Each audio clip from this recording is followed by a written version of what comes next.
mamá, deja de jugar a la lotería. Pero los números de la suerte pagaron la colegiatura de mi nieto. Solía creer que si te sacrificabas lo suficiente, el amor eventualmente regresaría a ti. Hoy voy a contarles algo que nunca pensé que compartiría. Y si, por un solo segundo, sienten que esto les resulta familiar, solo les pido que dejen un me gusta y se suscriban, porque esta historia podría ayudar a alguien a acercarse al amor de Dios. Amén. Me llamo Margarita, y a mis 73 años, creía saber lo que era la decepción. Pensaba que entendía lo que significaba ser olvidada, descartada, tratada como un mueble viejo que nadie sabe bien qué hacer con él, pero no se atreven a tirar. Pero sentada en la cocina de mi hija, Laura, esa mañana de martes, viendo el vapor subir de mi taza de café, mientras ella me hablaba como si fuera una extraña que se había quedado demasiado tiempo, me di cuenta de que solo había rozado la superficie del desamor. La luz de la mañana se filtraba a través de las cortinas de encaje que yo misma había cosido, las mismas que Laura había puesto los ojos en blanco cuando se las sugerí, diciendo que eran demasiado anticuadas para su cocina moderna. Pero de todos modos las mantuvo, probablemente porque eran gratis, como todo lo que le había dado en los últimos 3 años. Mis dedos recorrieron el borde de mi taza favorita, la que tenía pintado «Mejor mamá del mundo», en letras descoloridas que Noé me había regalado para el Día de las Madres cuando tenía 8 años. En aquella época en que todavía corría a abrazarme las piernas y contarme sus sueños. «Mamá, necesitamos hablar», dijo Laura, sin levantar la vista de su teléfono mientras hojeaba lo que supuse eran correos electrónicos del trabajo o publicaciones en redes sociales sobre vidas más interesantes que la que se desarrollaba en su cocina. Su voz tenía ese tono particular que había aprendido a reconocer, el que significaba que había hecho algo mal de nuevo, aunque nunca pudiera averiguar qué. Dejé mi café y crucé las manos en mi regazo, un gesto que había aprendido en la infancia cuando la hermana María Catalina les daba sermones a nuestra clase de catecismo sobre la paciencia y la humildad. «¿Qué pasa, cariño?», pregunté, aunque mi corazón ya se hundía hacia mi estómago como una piedra que cae en aguas profundas. Finalmente me miró, y vi algo en sus ojos que me hizo apretar el pecho. No exactamente enojo, sino una especie de frustración cansada que sugería que había estado preparando esta conversación durante semanas. «Es por los boletos de lotería», dijo, y sentí que mi rostro se sonrojaba con la vergüenza de ser descubierta en algo que ni siquiera me daba cuenta de que era vergonzoso. Cada miércoles, después de mis oraciones matutinas, y antes de que Laura se despertara para ir a trabajar, caminaba las 6 cuadras hasta la tienda de la esquina de Don Murphy, la misma ruta que había caminado durante los últimos 3 años, pasando por la casa donde la señora Henderson solía saludar desde su jardín antes de fallecer la primavera pasada, pasando por la pequeña iglesia católica donde asistía a la misa de la mañana, cuando mi artritis no era tan mala. Los boletos de lotería no eran realmente para ganar, eran los 15 minutos de esperanza que me permitía cada semana, la pequeña oración que susurraba mientras elegía mis números. Los mismos números que había estado jugando durante 20 años. 4, 7, 18, 22, 31, 42. El cumpleaños de Noé, el cumpleaños de Laura, mi aniversario de bodas, el día en que mi esposo Tomás falleció, el día en que Laura se graduó de la universidad, y el número de años que Tomás y yo estuvimos casados antes de que Dios lo llamara a casa. «No entiendo a qué te refieres», dije, aunque ambas sabíamos que entendía perfectamente. Laura suspiró y sacó su teléfono, desplazándose hasta que encontró la evidencia que había estado recopilando. «Mamá, he estado llevando la cuenta. Gastas $40 a la semana en esos boletos. Esos son más de $2,000 al año. Dinero que no tienes. Dinero que no podemos permitirnos que desperdicies». La palabra desperdicio me golpeó como un golpe físico. Pensé en los años que había trabajado turnos dobles en el restaurante para ayudar a pagar la universidad de Laura, en la forma en que había vendido el anillo de bodas de mi madre para cubrir su depósito de seguridad cuando se mudó a Chicago para su primer trabajo, en la cuidadosa administración que me había permitido darle todo lo que necesitaba sin pedir nada a cambio. $40 a la semana parecían tan poco en comparación con los 40,000 que le había dado cuando su matrimonio se vino abajo y necesitaba ayuda para mantener su casa. No se trata del dinero, dije en voz baja. Pero incluso cuando las palabras salieron de mi boca, supe que ella no lo entendería. ¿Cómo podría explicarle que esos boletos de lotería eran mi única conexión con la posibilidad? Que en una vida que se había vuelto pequeña, predecible y solitaria, representaban la única cosa que aún era mía para esperar. Entonces, ¿de qué se trata?, preguntó Laura, y había una genuina confusión en su voz, como si no pudiera comprender por qué su madre de 73 años podría necesitar algo que esperar. Miré alrededor de la cocina donde había pasado los últimos 3 años de mi vida, cocinando comidas que se comían sin agradecimiento, limpiando desastres que se hacían sin consideración, existiendo en los espacios entre las vidas más importantes de otras personas. Las paredes estaban decoradas con fotos de los partidos de fútbol y las obras de teatro escolares de Noé, los logros laborales y los viajes de vacaciones de Laura, una línea de tiempo visual de una familia de la que formaba parte, pero de la que, de alguna manera, no estaba incluida. No había fotos mías, ningún reconocimiento de los sacrificios que habían hecho posible su cómoda vida. Se trata de la esperanza, dije finalmente, y mi voz se quebró con la palabra porque sonaba tan tonta cuando se pronunciaba en voz alta. Se trata de creer que tal vez, algún día, las cosas podrían ser diferentes. La expresión de Laura se suavizó un poco, pero no lo suficiente como para ahuyentar la decepción de sus ojos. Mamá, tienes 73 años. ¿Qué necesitas cambiar? ¿Tienes un hogar aquí? ¿Tienes familia? ¿Tienes todo lo que necesitas? Esto de los juegos de azar no es saludable. No es lo que papá hubiera querido. La mención de Tomás se sintió como sal en una herida abierta. Tomás, que me había amado completa y sin condiciones, que me había hecho sentir valiosa, necesaria y vista. Tomás, que se había ido hace 15 años pero cuya ausencia todavía se sentía fresca cada mañana cuando me despertaba sola en el pequeño dormitorio que Laura me había asignado, el que solía ser su oficina antes de que me convirtiera en otra responsabilidad doméstica que gestionar. No te atrevas a decirme lo que tu padre hubiera querido, dije, y había acero en mi voz que nos sorprendió a ambas. Él hubiera querido que yo fuera feliz. Hubiera querido que sintiera que importaba. Él hubiera querido... Me detuve antes de decir demasiado, antes de admitir que Tomás hubiera querido que su esposa se sintiera amada en su vejez, en lugar de ser tolerada como un inconveniente. Pero las palabras flotaron en el aire de todos modos, tácitas pero entendidas. El teléfono de Laura vibró con un mensaje de texto, y lo miró con el reflejo automático de alguien cuya atención siempre se dividía entre múltiples prioridades. Mira, mamá, no quiero herir tus sentimientos. Estoy tratando de ayudarte. La señora Patterson de la calle mencionó que te vio comprando boletos otra vez, y la gente está empezando a hablar. Creen que tienes un problema con el juego. La gente está empezando a hablar. La frase resonó en mi mente como una canción cruel. En todos mis años de asistir a misa, de ser voluntaria en las actividades de la iglesia, de ayudar a los vecinos con sus compras cuando estaban enfermos, de ser el tipo de persona que recordaba los cumpleaños y enviaba tarjetas de pésame, y nunca faltaba a un servicio dominical, lo que la gente recordaría de mí era que compraba boletos de lotería. ¿Qué gente?, pregunté, aunque no estaba segura de querer saberlo. No importa quién, dijo Laura, poniéndose de pie y dirigiéndose a la cafetera para rellenar su taza. Lo que importa es que este comportamiento no es normal para alguien de tu edad. Quizás deberíamos considerar algún tipo de terapia o grupos de apoyo para personas con adicciones. Adicciones.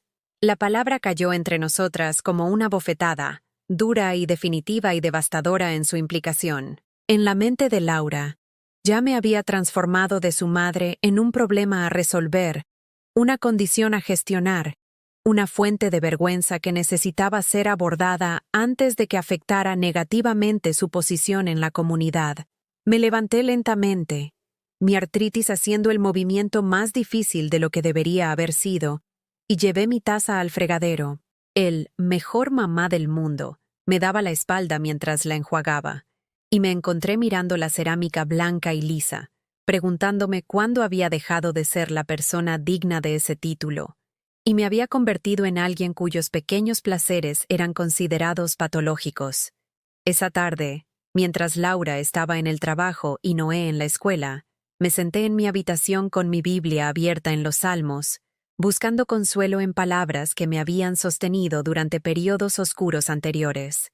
Espera en el Señor, sé fuerte, y aliéntese tu corazón. Espera en el Señor, leí en voz alta, aunque mi voz sonaba hueca en la habitación vacía.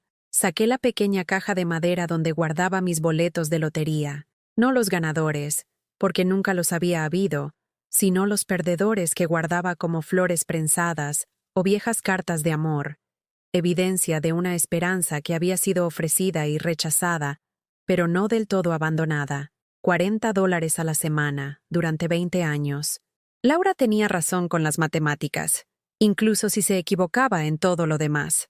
Pero mientras estaba sentada allí contando los sueños acumulados de 2 décadas, me di cuenta de algo que hizo que mi corazón latiera más rápido con una mezcla de miedo y anticipación. Esta noche era miércoles. Esta noche, los números serían sorteados de nuevo. Y por primera vez en años, en lugar de susurrar mi oración habitual por pequeñas bendiciones y días tranquilos, me encontré pidiéndole a Dios algo más grande. Le pedí que demostrara que la esperanza no era una tontería. Le pedí que me mostrara que aún importaba. Le pedí que me diera una razón para creer que la mujer que había sacrificado todo por las personas que más amaba, finalmente podría ser digna de algo bueno a cambio. Mientras el sol se ponía fuera de mi ventana, proyectando largas sombras por la habitación donde había aprendido a hacerme invisible, guardé mi Biblia bajo el brazo y me preparé para caminar a la tienda de la esquina de Don Murphy una vez más. No porque fuera adicta al juego, sino porque a veces la fe requiere que pongas tu confianza en lo imposible. Y a veces, cuando te han desestimado y menospreciado, y te han dicho que eres una carga durante suficiente tiempo, la única oración que queda es la desesperada esperanza de que Dios todavía recuerde tu nombre. Caminando hacia la tienda de la esquina de Don Murphy esa noche, mi mente retrocedió a la primera vez que Laura había pedido ayuda. Tenía 26 años entonces. Acababa de terminar su maestría y se ahogaba en préstamos estudiantiles que parecían multiplicarse como malezas en un jardín descuidado. Recuerdo la forma en que se sentó en la mesa de mi cocina, mi antigua mesa de cocina, en la casa que yo había poseído libre y sin deudas, con lágrimas corriendo por su rostro mientras calculaba números que nunca parecían sumar esperanza. «Mamá, no sé qué hacer», sollozó, con la voz quebrada como solía hacerlo cuando tenía 7 años y se raspaba la rodilla. «Los pagos son más que mi renta. No puedo seguir. Lo voy a perder todo». Había mirado a mi hija, a esta mujer hermosa e inteligente que había criado sola después de la muerte de Tomás, y no dudé. Retiré 15,000 pesos de mi cuenta de jubilación, dinero que había ahorrado comiendo sándwiches de jamón y conduciendo mi viejo Buick hasta que el mecánico me dijo que se mantenía unido por la oración y la terquedad. Solo las multas me costaron casi 2,000 pesos. Pero, ¿qué madre cuenta el costo cuando su hijo se está ahogando? «Aquí», dije, deslizando el cheque sobre la mesa. «Esto te dará un respiro». Laura me había abrazado entonces. Realmente me abrazó y susurró «Gracias» en mi cabello como solía hacerlo cuando era pequeña, y yo le vendaba las rodillas raspadas o le leía cuentos antes de dormir sobre princesas que se salvaban a sí mismas. Por un momento me sentí necesaria de nuevo, valorada. Como la mujer que había trabajado turnos dobles en la cafetería de Don Murphy durante 18 años para asegurar que Laura pudiera ir a la universidad sin deudas.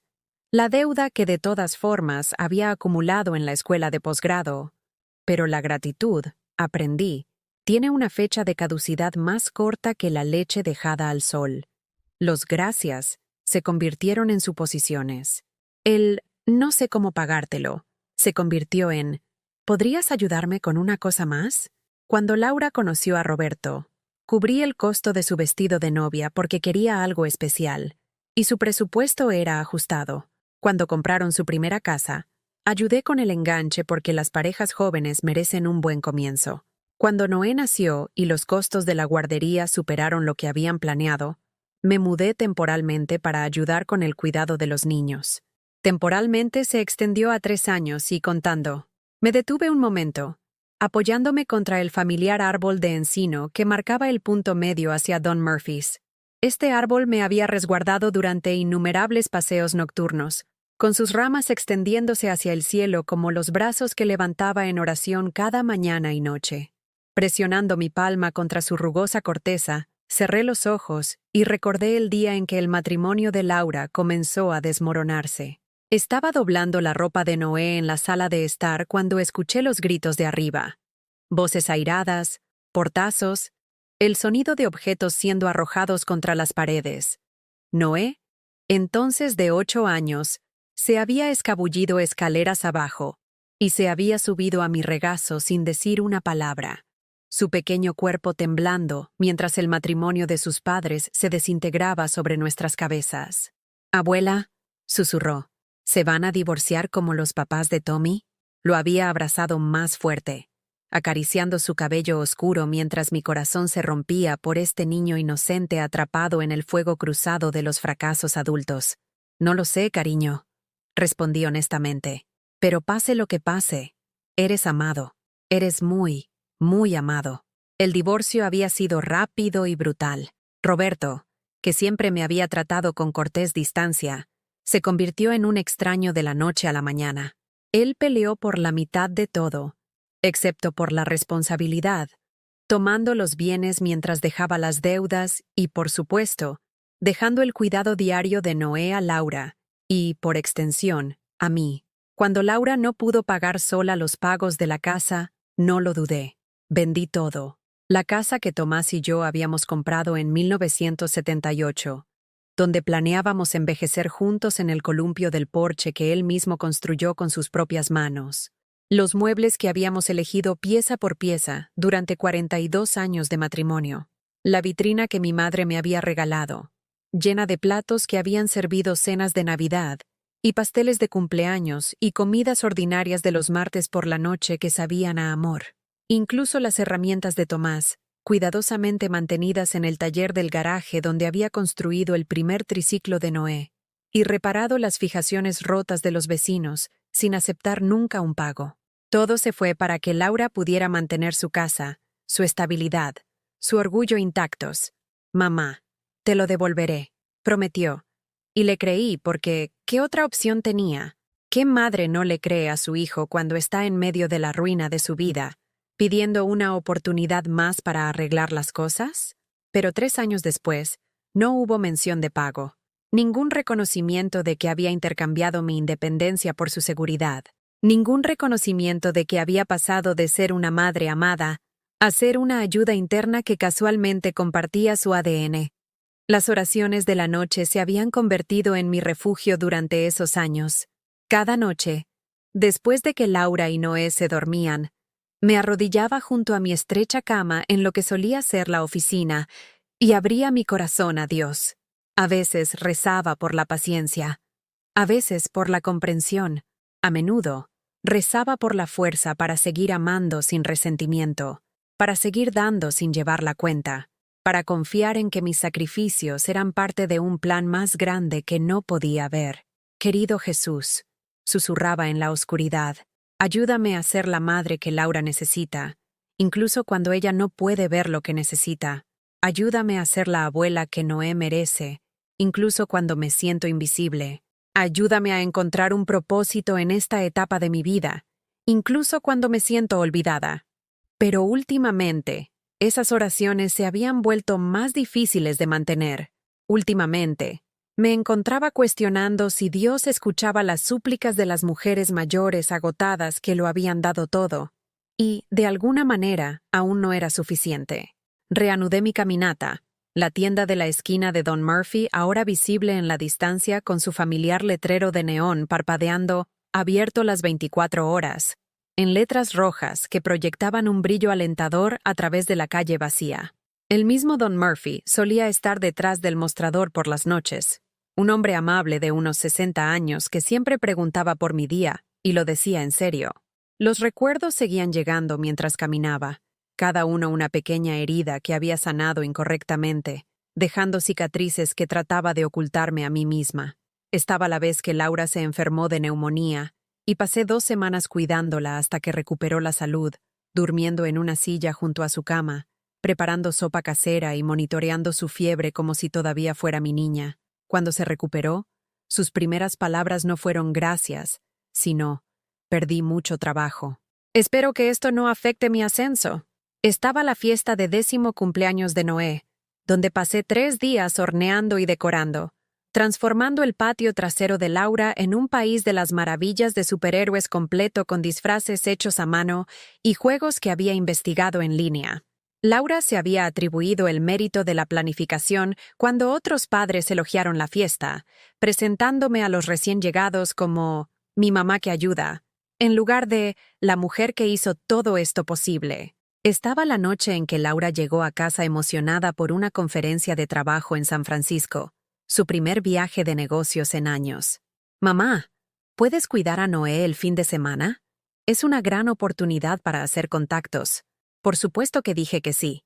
Siempre decía que sí. Pero cuando regresó con fotos de cenas en restaurantes caros y viajes de compras por el Muelle 39, me di cuenta de que había extendido un viaje de negocios a unas vacaciones personales, usando mi cuidado de niños gratuito para financiar su tiempo de ocio. Cada recuerdo era una gota de agua que parecía inofensiva por separado, pero de alguna manera se había acumulado en un océano de resentimiento que no sabía cómo cruzar. Los boletos de lotería habían sido idea de Tomás, en realidad. Durante el último año de su vida, cuando la quimioterapia lo debilitó demasiado para trabajar, pero era demasiado terco para renunciar por completo a la esperanza, había comenzado a jugar los números de nuestra familia cada semana.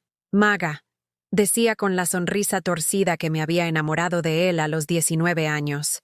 «Si ganamos, viajaremos a Irlanda como siempre planeamos. Si no ganamos, bueno, al menos pasamos unos minutos creyendo que era posible». Después de que falleció, continué con la tradición no porque esperara ganar, sino porque sentía que estaba cumpliendo una promesa a él. Esos números representaban nuestra vida juntos, cumpleaños, aniversarios, la fecha en que nació Noé, el día en que Tomás me propuso matrimonio en las escaleras de la Catedral de Santa María. Jugar cada semana era mi forma de honrar nuestra historia, de insistir en que nuestro amor había importado lo suficiente como para ser recordado. Pero Laura solo veía el dinero gastado, no los recuerdos honrados. La puerta de Don Murphy sonó cuando entré, y Don Murphy levantó la vista de su periódico con una sonrisa genuina. «Buenas noches, señora Morrison.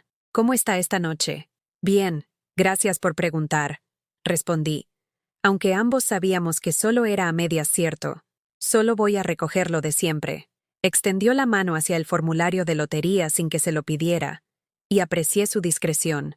No hubo preguntas sobre si estaba segura, ni sermones sobre las probabilidades o el juego responsable. Solo respeto silencioso por las elecciones de una mujer, incluso cuando esas elecciones parecían una tontería para todos los demás. Mientras llenaba mis números, los mismos números que había jugado durante 20 años, me encontré rezando de manera diferente a lo habitual.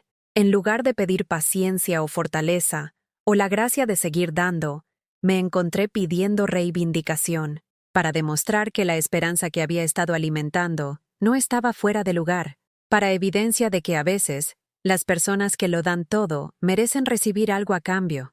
¿Los mismos números otra vez?, preguntó Don Murphy amablemente mientras le entregaba el formulario. «Siempre los mismos», confirmé. «Son números de familia. Significan algo», asintió con comprensión. «Los números de familia son los mejores. Se trata de algo más que dinero, ¿no es así?», sonreí, agradecida por su perspicacia. «Sí. Se trata de creer que el amor deja huellas en el mundo, incluso cuando las personas que amamos se olvidan de notarlas». Caminando a casa bajo las farolas, apreté mi bolso donde el boleto de lotería descansaba junto a mi rosario y el pequeño libro de oraciones que Tomás me había dado el día de nuestra boda. Mañana por la noche, esos números serían elegidos u olvidados de nuevo, como tantas oraciones que parecían desaparecer en el silencio. Pero esta noche, Por primera vez en meses, sentí algo que se parecía a la paz. No porque esperara ganar, sino porque había recordado algo importante. La fe no se trataba de garantizar resultados. Se trataba de seguir teniendo esperanza cuando la esperanza parecía una tontería. Se trataba de confiar en que Dios veía los sacrificios que a nadie más le importaba contar. Y tal vez, solo tal vez, se trataba de creer que una mujer que había pasado toda su vida haciendo posibles los sueños de otras personas, finalmente podría merecer que se hiciera realidad un sueño propio. El boleto de lotería se sintió como una pequeña llama de esperanza en mi bolso mientras caminaba a casa esa noche de miércoles, pero para la mañana del jueves, esa calidez había sido extinguida por el frío familiar de ser invisible en la casa de mi propia hija. Me desperté antes del amanecer, como siempre lo hacía, y caminé silenciosamente a la cocina para preparar el café. Era mi pequeño ritual de utilidad, asegurándome de que Laura tuviera café fresco esperándola cuando bajara a trabajar. Pero en lugar de encontrar una cocina vacía, descubrí a Noé de pie en la encimera, con 11 años y preparándose su propio desayuno con la precisión mecánica de un niño que había aprendido a no depender de los adultos para el cuidado básico. «Buenos días, cariño», susurré, sin querer despertar a Laura. «Deja que la abuela te prepare algo como es debido para desayunar». Noé levantó la vista con esos serios ojos marrones que tanto me recordaban a Tomás. «Mamá dice que ya soy mayor para manejar mi propia rutina matutina. No quiere que te moleste más». Molestarla. Las palabras golpearon como un golpe físico en mi pecho. ¿Cuándo el cuidado de mi nieto se había convertido en una molestia? ¿Cuándo la alegría de untarle la tostada y escuchar sus charlas sobre los proyectos escolares se había convertido en algo de lo que necesitaba ser protegida? «Nunca podrías molestarme», dije suavemente. Pero Noé ya se dirigía escaleras arriba con su tazón de cereal, siguiendo las nuevas reglas que lo mantenían a distancia del afecto de su abuela. Laura apareció una hora después, vestida para el trabajo, y desplazándose por su teléfono con la absorción de alguien cuya vida real existía en algún lugar más allá de la cocina, donde yo estaba lavando los platos que no eran míos en una casa que había ayudado a salvar pero a la que no pertenecía. «Buenos días, mamá», dijo sin levantar la vista. «Necesito que recojas mi tintorería hoy. El recibo rosa está en la encimera. ¿Y puedes pasar por la farmacia?» A Noé se le acabó su medicamento para la alergia. «Sin, por favor. Sin gracias de antemano. Solo una lista de tareas entregada con la suposición de que mi tiempo le pertenecía a ella, que mi día existía únicamente para gestionar los recados que no podía encajar en su horario». «Por supuesto», dije. Porque, ¿qué más podía decir? ¿Vas a estar en casa para cenar? Estaba pensando en preparar ese estofado que tanto te gustaba. «Voy a cenar con unos clientes», respondió, finalmente levantando la vista de su teléfono. «¿Y mamá? ¿Podrías tratar de controlar los olores de la cocina? Me he estado quejando de los vecinos por el olor a cebolla y ajo. La señora Patterson lo mencionó ayer». La señora Patterson, la misma vecina que aparentemente había estado monitoreando mis compras de boletos de lotería. Me pregunté qué otros aspectos de mi tranquila existencia estaban siendo discutidos y juzgados por personas que nunca se habían molestado en presentarse adecuadamente o preguntar cómo me estaba adaptando a mi nueva vida. «Tendré más cuidado», murmuré, aunque las palabras sabían a traición. Tomás siempre había dicho que mi cocina era uno de mis mayores dones, que podía hacer un festín con las sobras y el amor. Ahora, incluso ese pequeño placer era algo que debía ser gestionado y controlado. La tintorería estaba al lado de una pequeña iglesia católica, a la que nunca había entrado, aunque la había pasado docenas de veces durante mis recados. Después de recoger los trajes de Laura y los uniformes escolares de Noé, me encontré de pie afuera de San Antonio, leyendo el pequeño letrero que anunciaba la misa diaria al mediodía. Eran las 11:45. No había ido a la misa entre semana en meses. El horario de Laura de alguna manera había consumido mis mañanas, y por la noche estaba demasiado exhausta por un día de pequeñas humillaciones para buscar el consuelo de la adoración comunitaria. Pero de pie allí con los brazos llenos de ropa ajena, sentí una desesperada necesidad de santuario. La iglesia estaba casi vacía, solo un puñado de feligreses mayores dispersos entre los bancos que podían albergar asientos.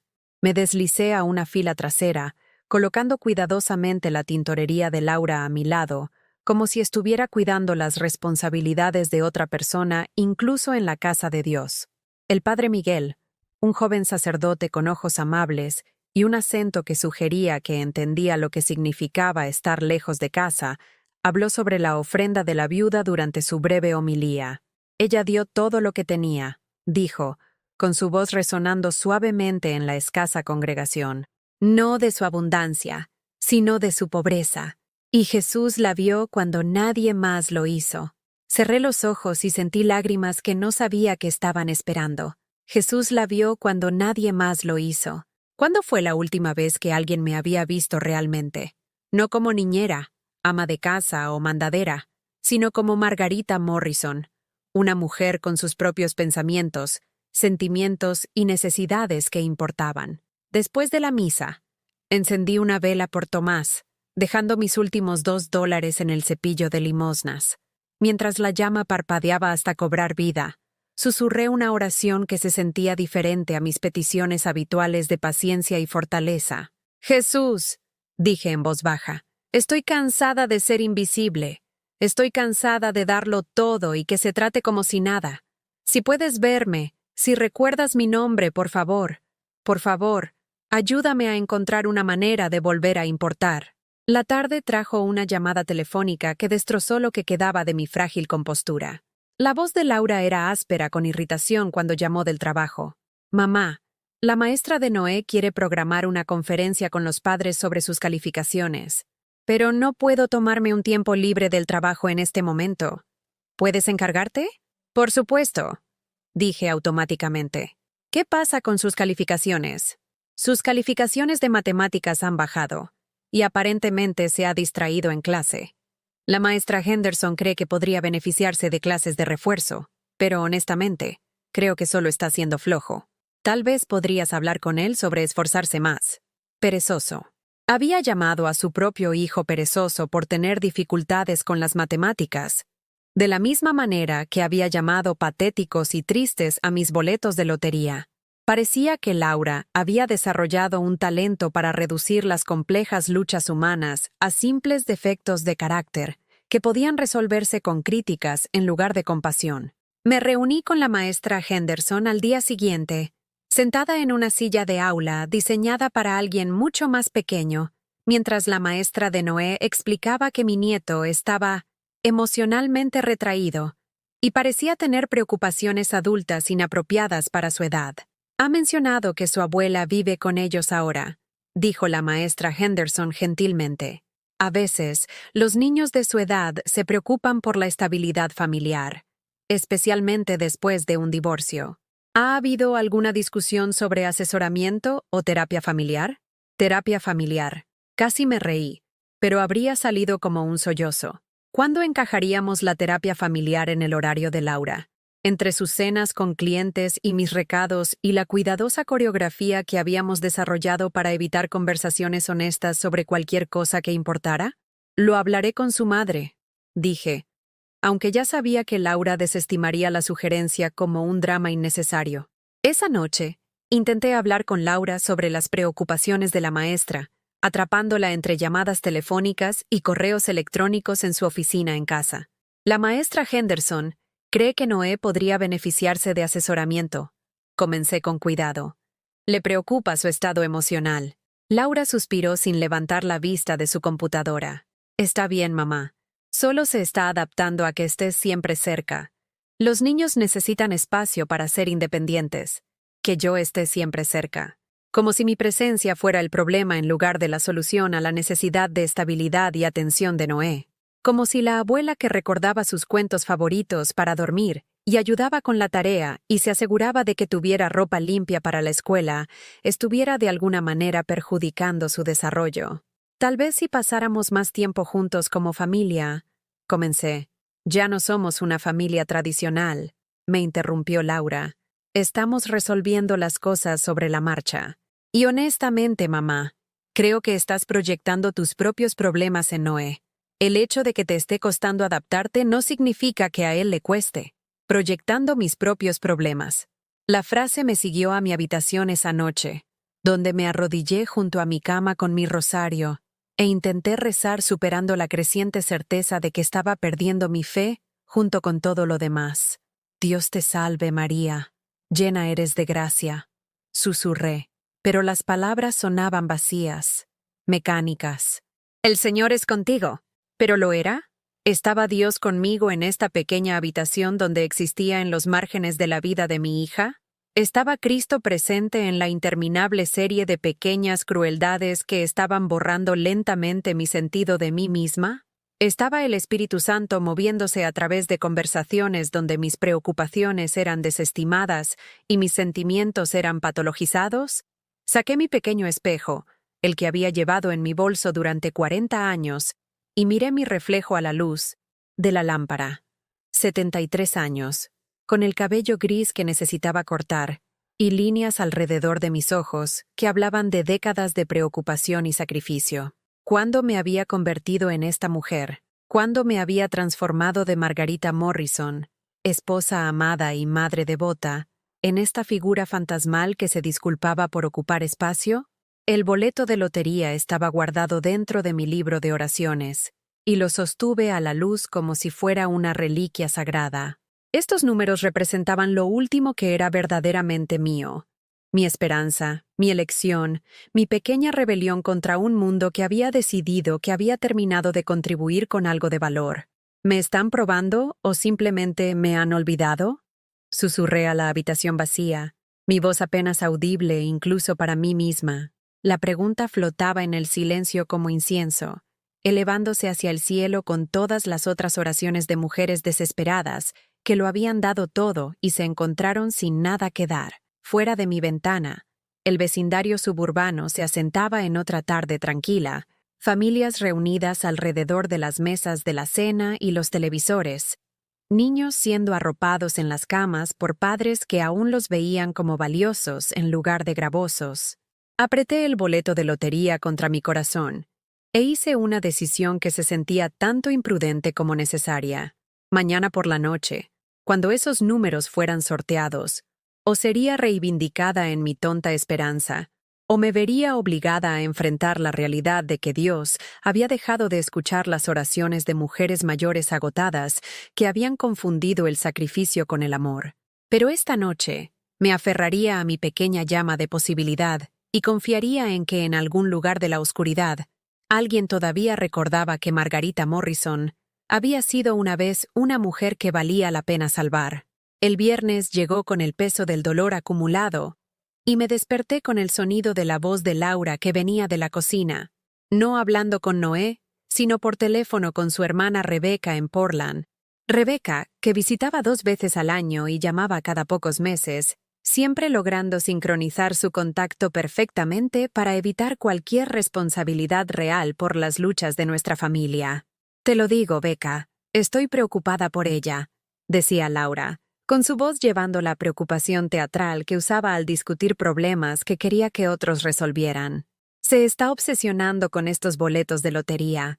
La señora Patterson dice que la ve caminar a esa tienda de la esquina todas las semanas, a veces 2 veces. Y ayer pasó 2 horas en alguna iglesia al azar, en lugar de ir directamente a casa después de los recados. Acerqué mi oído a la puerta, con el corazón latiendo con la vergonzosa desesperación de alguien que escucha a escondidas su propio asesinato de carácter.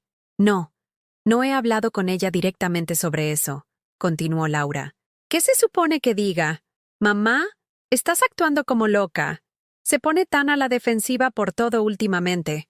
Ayer mencioné que los vecinos se quejaban de los olores de la cocina, y me miró como si le hubiera dado una bofetada. Olores de cocina. El estofado que había hecho con amor, usando una receta que Tomás había elogiado durante 30 años, se había reducido a una molestia vecinal que necesitaba ser gestionada. Toqué el colgante de la cruz en mi garganta, el que Tomás me había dado para nuestro 10º aniversario, y sentí algo dentro de mi pecho agrietarse como hielo bajo presión. Tal vez necesita ver a alguien. La voz de Rebeca llegó a través del altavoz del teléfono, metálica y distante. Un terapeuta o algo así. La adicción al juego es algo real, Laura. Y a su edad, con papá ido tanto tiempo, tal vez esté teniendo algún tipo de crisis nerviosa. Crisis nerviosa. Adicción al juego. Los términos clínicos para mi dolor, mi esperanza, mi desesperado intento de mantener algún pequeño rincón de posibilidad en una vida que se había convertido en una serie de decepciones gestionadas. Me escabullí de regreso a mi habitación y me senté en el borde de mi cama, mirando el boleto de lotería que había colocado en mi mesita de noche como una estampa religiosa. En 12 horas, esos números validarían mi fe o confirmarían mi locura. Pero al escuchar a mis hijas discutir mi salud mental, como si fuera una extraña inestable con la que habían sido agobiadas, me di cuenta de que el resultado podría no importar tanto como había pensado.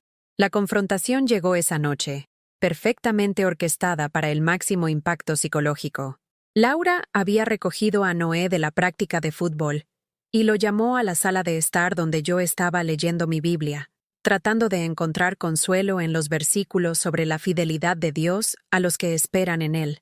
«Noé, siéntate», dijo Laura, colocándose entre mi nieto y yo como un escudo. «Necesitamos tener una conversación familiar sobre la abuela».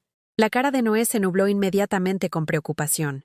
Esos serios ojos marrones mirando entre su madre y yo, con la hipervigilancia de un niño que había aprendido a leer los estados de ánimo de los adultos en busca de señales de una catástrofe inminente. «¿Qué le pasa a la abuela?», preguntó, y escuché un miedo genuino en su voz que me hizo fracturar el corazón por completo. «No me pasa nada, cariño», dije rápidamente, pero Laura levantó la mano para silenciarme. «En realidad, mamá, tenemos que ser honestas aquí», dijo, adoptando su voz de madre, la que usaba al comunicar verdades incómodas envueltas en falsa compasión. «Noé, la abuela ha estado tomando algunas decisiones últimamente que nos preocupan. Ha estado gastando dinero en boletos de lotería cada semana, y eso no es realmente un comportamiento saludable para alguien de su edad». Vi el rostro de mi nieto hundirse con confusión y vergüenza. A los 11 años, era lo suficientemente mayor para entender que el juego se consideraba vergonzoso, pero demasiado joven para comprender la complejidad de la desesperación adulta que podría llevar a alguien a buscar esperanza en lugares improbables. «¿Estás enferma, abuela?», susurró, y la pregunta inocente destrozó algo fundamental dentro de mí. «No, cariño», dije, extendiendo la mano hacia él, pero Laura interceptó el gesto. «El caso es, Noé», continuó Laura implacablemente, «cuando las personas envejecen, a veces toman decisiones que no tienen sentido para el resto de nosotros, y cuando vives con alguien que está tomando ese tipo de decisiones, afecta a toda la familia, como si mis boletos de lotería semanales de alguna manera estuvieran dañando el desarrollo de Noé o amenazando la estabilidad suburbana cuidadosamente construida por Laura. Como si la mujer que había sacrificado sus ahorros para la jubilación, para evitar que su casa fuera embargada, ahora estuviera poniendo en peligro su bienestar con $40 a la semana gastados en esperanza. «Creo que le debes una explicación a Noé», dijo Laura, dirigiéndose a mí con la autoridad moral de alguien que se había autoproclamado guardián moral de la familia. «Dile por qué crees que jugar es más importante que dar un buen ejemplo». Las palabras flotaban en el aire como una trampa diseñada para atraparme sin importar cómo respondiera. Si defendía mis boletos de lotería, estaría eligiendo el juego por encima del bienestar de mi nieto. Si me disculpaba, estaría admitiendo que mi último pequeño placer era, de hecho, vergonzoso y patológico.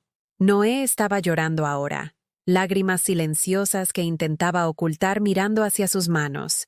Este hermoso niño que nunca había pedido ninguna de las disfunciones adultas que lo rodeaban, que ya había soportado el divorcio de sus padres y el abandono de su padre, ahora se veía obligado a cargar con el peso de las supuestas fallas morales de su abuela.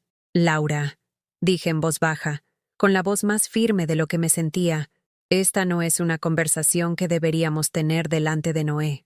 «¿Por qué no?», exigió. «Él también vive aquí. Se merece entender por qué su abuela elige desperdiciar dinero en lugar de contribuir significativamente a este hogar». Contribuir significativamente. La frase era una obra maestra de crueldad, sugiriendo que 3 años de cocina, limpieza, cuidado de niños y apoyo emocional habían sido de alguna manera inadecuados en comparación con la contribución financiera que esperaba de alguien que ya le había dado todo. «Exactamente, ¿en qué te gustaría que contribuyera?», pregunté. Y por primera vez en meses, había acero en mi voz. «Vendí mi casa para que pudieras quedarte en la tuya. Te di los ahorros de mi vida para que pudieras pagar a tu abogado de divorcio. Cuido a Noé cuando trabajas hasta tarde. Hago tus recados, tu limpieza, tu cocina. ¿Qué contribución significativa estoy dejando de hacer?». El rostro de Laura se sonrojó con la ira de alguien que había sido atrapada en su propia lógica. «Eso no es lo que quise decir, y lo sabes. Estoy hablando de tu actitud, tu complejo de martirio. Actuar como si hubieras sacrificado tanto cuando te hemos dado un hogar y un propósito. Un propósito. Como si mi existencia solo fuera válida en la medida en que sirviera a sus necesidades. Como si la mujer que la había criado sola después de la muerte de Tomás, que había trabajado turnos dobles para pagar su educación, que la había amado incondicionalmente a través de cada error y fracaso, ahora solo fuera valiosa como ayuda doméstica no remunerada. Y además, continuó Laura, cobrando impulso, he sido paciente con tus pequeños rituales de duelo y tu obsesión con la memoria de papá, pero esto de la lotería es diferente. No es saludable, y no es justo para Noé tener que ver a su abuela tirar el dinero a sueños imposibles. Rituales de duelo. Había reducido mi homenaje semanal a la memoria de Tomás a una obsesión patológica que necesitaba ser gestionada en lugar de respetada. Los números que representaban nuestra vida juntos, nuestro matrimonio, el nacimiento de nuestra hija, la llegada de nuestro nieto, se habían transformado en evidencia de inestabilidad mental en lugar de amor perdurable. Noé se puso de pie abruptamente, su joven rostro pálido de angustia. «No quiero que la abuela se enferme», dijo, con la voz quebrada. «No quiero que se vaya como papá». La comparación me golpeó como un golpe físico. En la mente de Noé, mis boletos de lotería de alguna manera me habían puesto en la misma categoría que su padre, otro adulto que podría desaparecer de su vida sin previo aviso, dejándolo con aún menos seguridad de la que había comenzado. Miré el rostro surcado de lágrimas de mi nieto y me di cuenta de que Laura había logrado convertir su amor por mí en un arma contra ambas. Había convertido mi pequeño acto de esperanza en una amenaza para su estabilidad emocional, mi modesta rebelión en evidencia de que yo era solo otra adulta poco confiable que podría abandonarlo. «Noé», dije suavemente, arrodillándome a su nivel a pesar de la protesta de mis rodillas artríticas. «No me voy a ninguna parte. Te amo más que a nada en este mundo». «¿Entonces por qué compras esos boletos?», preguntó. Y la pregunta contenía tanta genuina perplejidad que sentí que mis defensas restantes se derrumbaban por completo. ¿Cómo podría explicarle a un niño de 11 años que a veces la esperanza es lo único que se interpone entre una persona y la completa desesperación? ¿Cómo podría hacerle entender que esos números representaban más que el juego? Eran mi manera de insistir en que el amor deja marcas permanentes en el mundo, incluso cuando las personas que amamos se olvidan de notarlo. Porque, dije finalmente, con la voz apenas por encima de un susurro, a veces los adultos necesitan creer que el mañana podría ser diferente al hoy, y a veces esa creencia es todo lo que nos queda. Laura emitió un sonido de disgusto. «Eso es exactamente de lo que estoy hablando. Le estás enseñando que está bien vivir en la fantasía en lugar de lidiar con la realidad». «¿Y con qué realidad te gustaría que lidiara?», pregunté, poniéndome de pie lentamente y enfrentando a mi hija con el peso acumulado de 3 años de dolor tragado. «¿La realidad de que renuncié a mi hogar, a mis ahorros, a mi independencia para ayudarte, y me tratas como ayuda contratada? ¿La realidad de que te crié para que fueras una mujer fuerte y exitosa, y usas esa fuerza para disminuir a la persona que lo hizo posible?» Por un momento, Laura pareció genuinamente sorprendida, como si nunca hubiera considerado que su comportamiento pudiera haber sido hiriente, en lugar de simplemente práctico. Pero la vulnerabilidad duró solo unos segundos antes de que sus defensas se reafirmaran. «No puedo creer que estés diciendo esto delante de Noé», dijo, con la voz llena de justa indignación. «Esto es exactamente lo que quiero decir sobre tu actitud. Todo tiene que ser sobre ti. sobre tus sacrificios, sobre lo que has renunciado. Quizás si pasaras menos tiempo sintiéndote mal por ti misma y más tiempo estando agradecida por lo que tienes. ¿Agradecida? La palabra brotó de mí con una fuerza que nos sorprendió a ambas. ¿Quieres que esté agradecida por ser tratada como una sirvienta no remunerada en una casa que ayudé a salvar? ¿Agradecida porque cuestionen y critiquen cada una de mis decisiones? ¿Agradecida porque me hagan sentir como una carga en lugar de una madre amada? Noé estaba sollozando ahora, abrumado por las emociones adultas que se estrellaban a su alrededor como olas de tormenta. Inmediatamente me arrodillé a su lado de nuevo, abrazándolo a pesar de la mirada de desaprobación de Laura. «Lo siento, cariño», susurré en su cabello. A veces, los adultos dicen cosas que no quieren decir cuando están molestos. Nada de esto es tu culpa. Pero mientras sostenía a mi nieto y sentía que su pequeño cuerpo temblaba con lágrimas que era demasiado joven para entender, me di cuenta de que Laura había logrado exactamente lo que pretendía. Se había posicionado como la adulta razonable que protegía a su hijo de su inestable abuela. Había hecho que mis quejas legítimas sonaran como las quejas de una mujer ingrata que no apreciaba la caridad que se le había mostrado.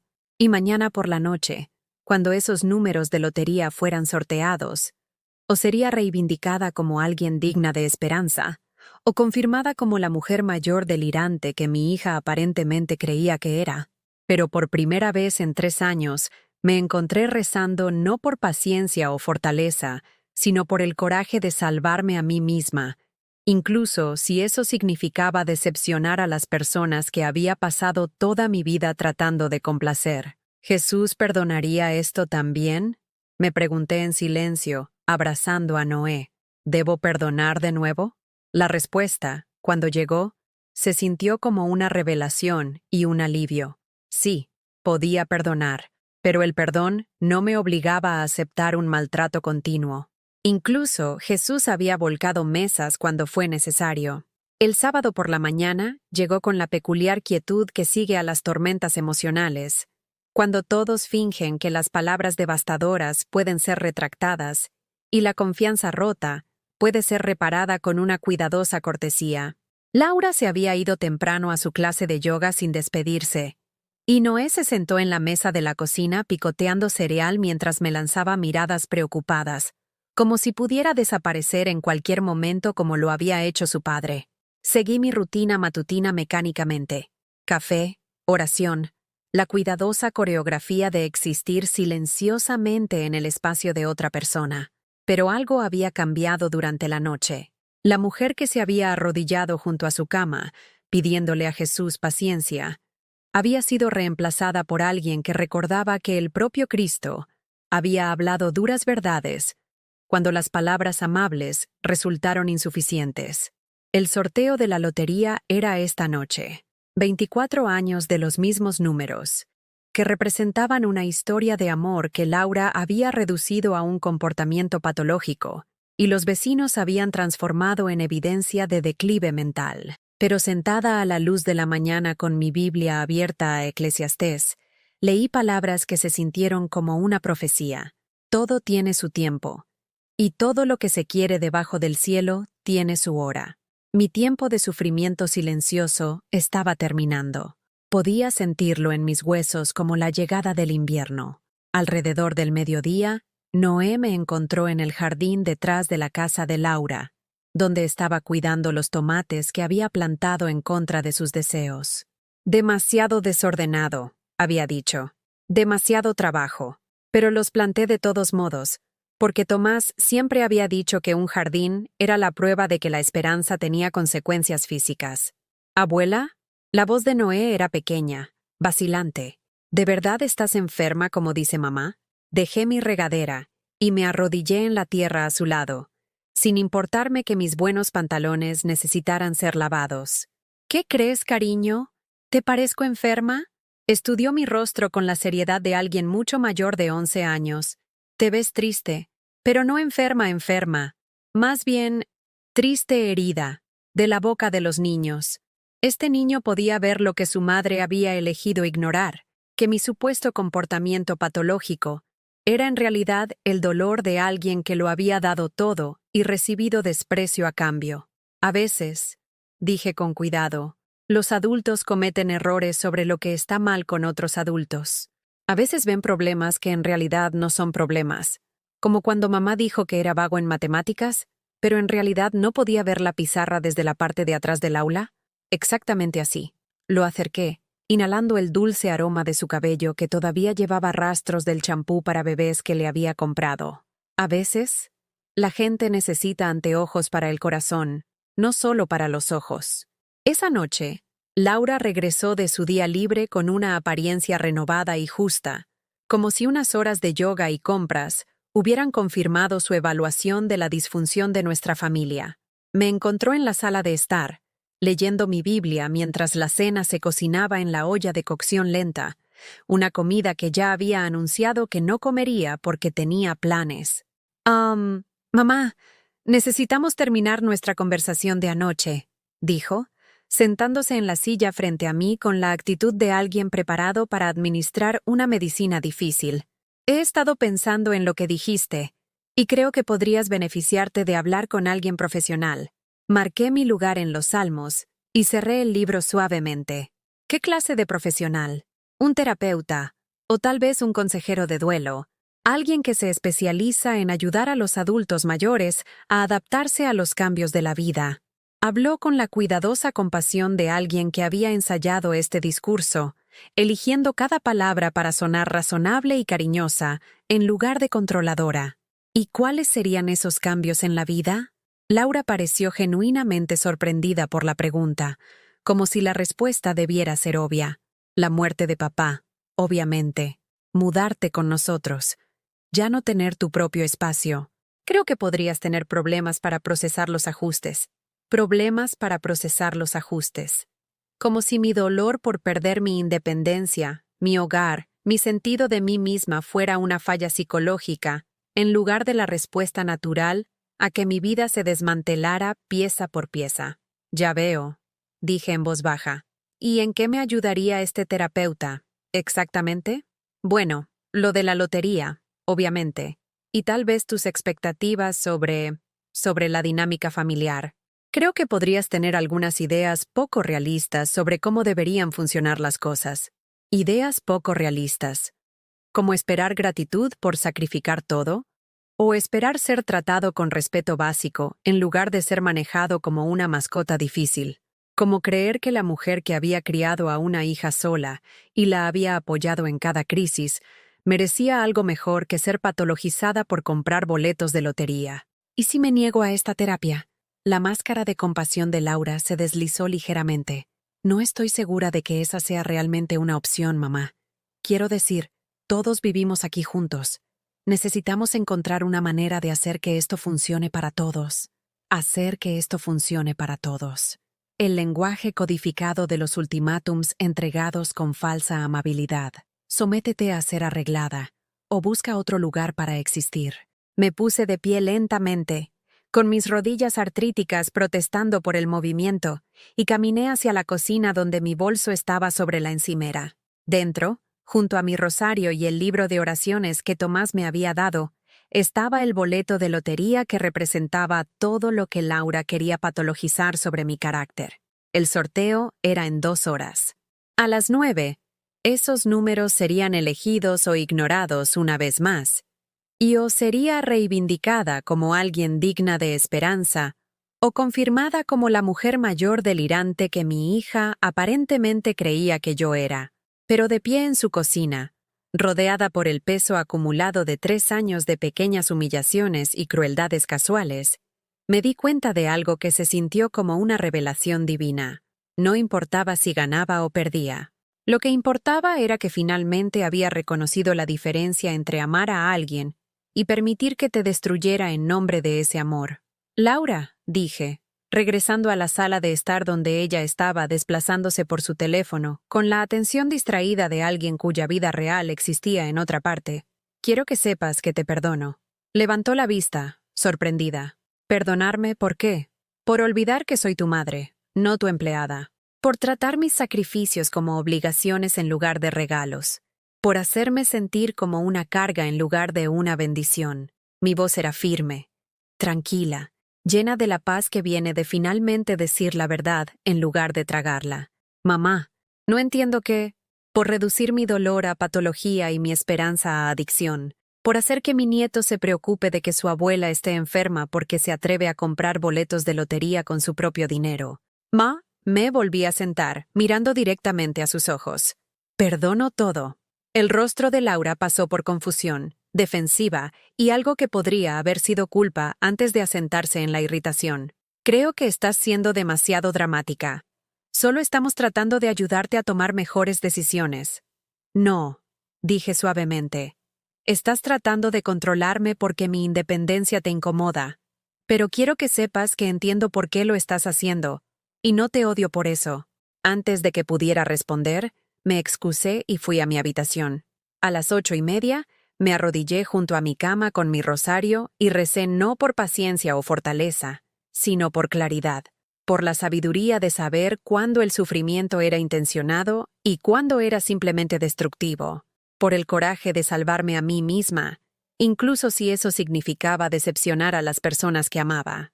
A las 9 en punto, encendí el pequeño televisor de mi habitación y vi cómo se sorteaban los números de la lotería. Primera bola, 4. El cumpleaños de Noé. Segunda bola, 7. El cumpleaños de Laura. Tercera bola, 18. Mi aniversario de bodas. Mis manos comenzaron a temblar.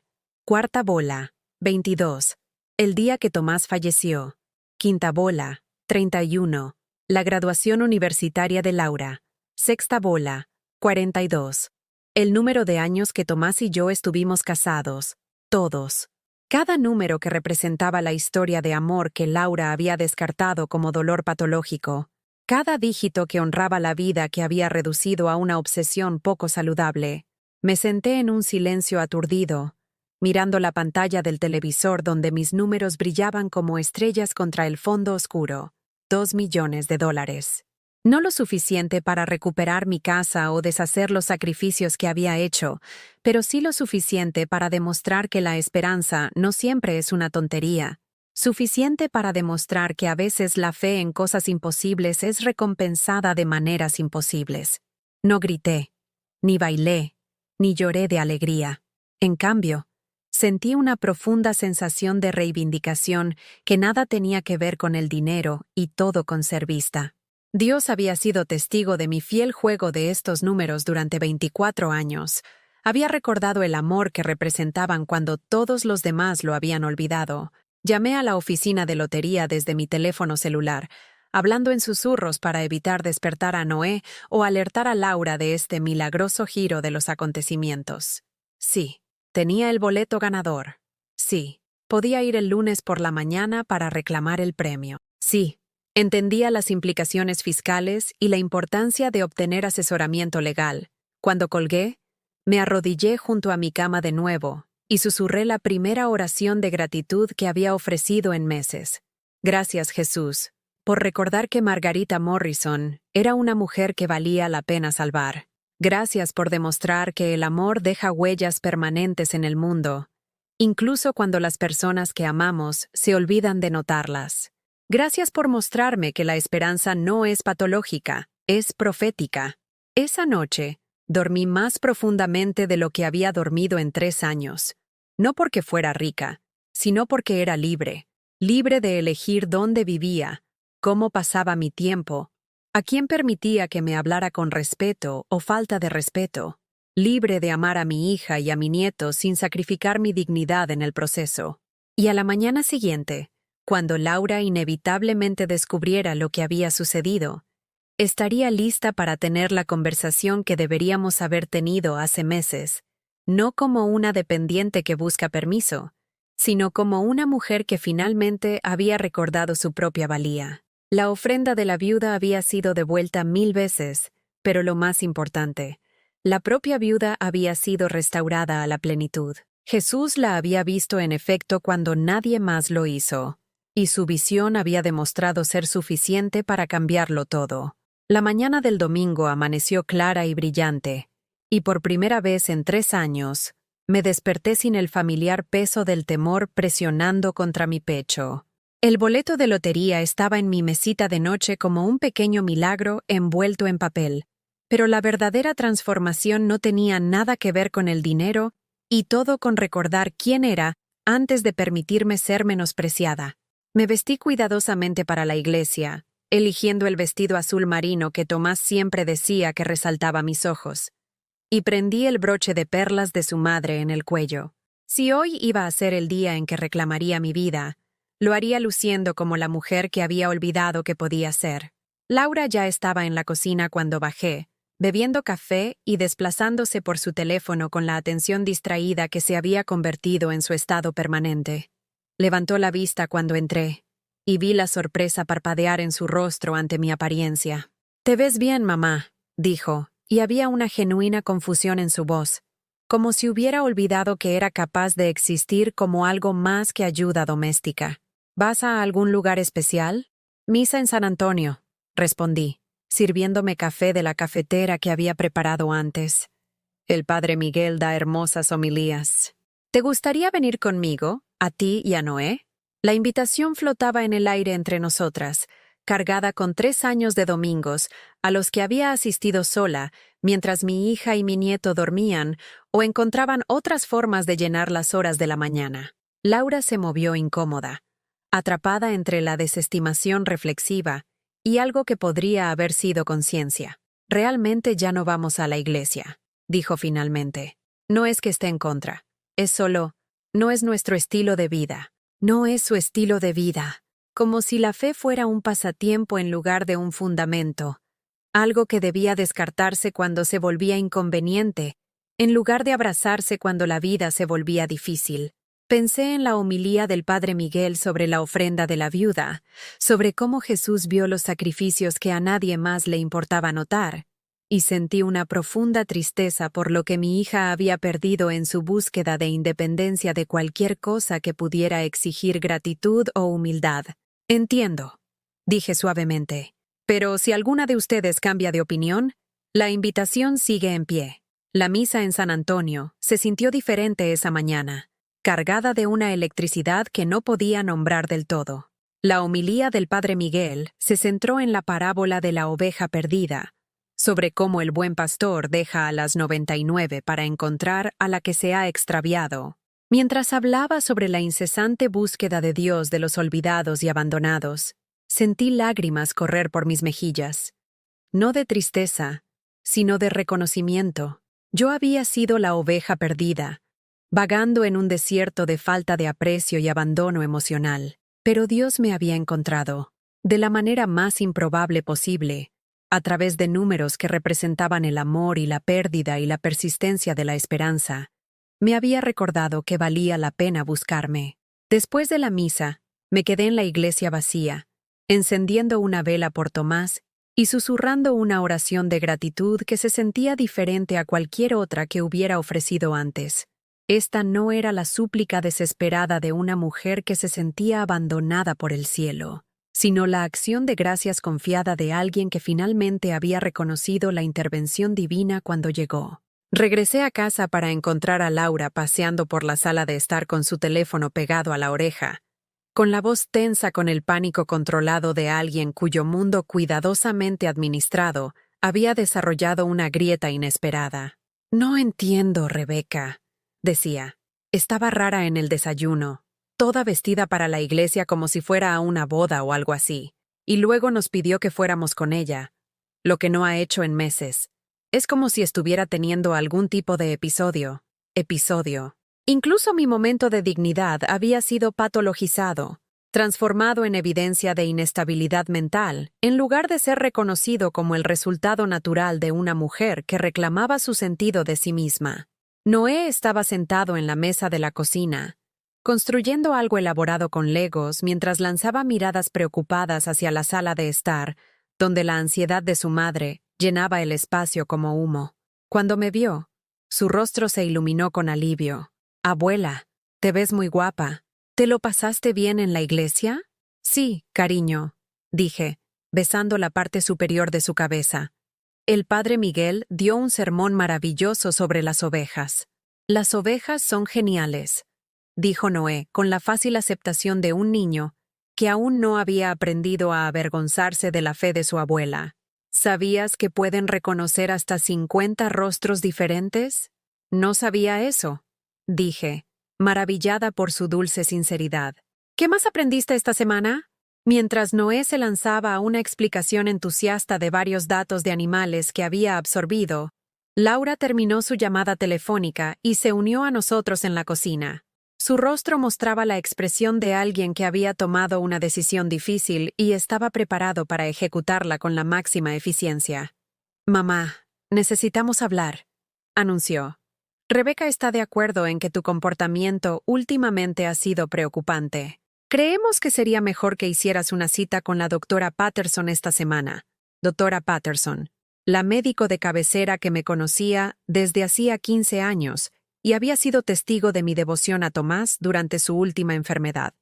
La misma doctora Patterson que había recetado antidepresivos después de la muerte de Tomás y me había visto reconstruir gradualmente mi vida en torno al servicio a los demás. Laura aparentemente pretendía usar mi historial de duelo en contra de mi actual resistencia a su control. ¿Exactamente qué discutiría con la doctora Patterson? Pregunté con calma. Tu estado mental, esta fijación con los boletos de lotería, la forma en que has estado actuando a la defensiva, sobre todo, la repentina religiosidad. Laura enumeró mis supuestos síntomas como artículos en una lista de compras. Nos preocupamos por ti, mamá. Las personas de tu edad a veces desarrollan demencia o depresión, y es importante detectar estas cosas temprano. Repentina religiosidad, como si la fe que me había sostenido durante 45 años de matrimonio, la maternidad soltera y el reciente dolor de corazón fuera un nuevo desarrollo digno de preocupación médica, como si la mujer que había asistido a misa regularmente desde la infancia se hubiera vuelto repentinamente peligrosamente devota.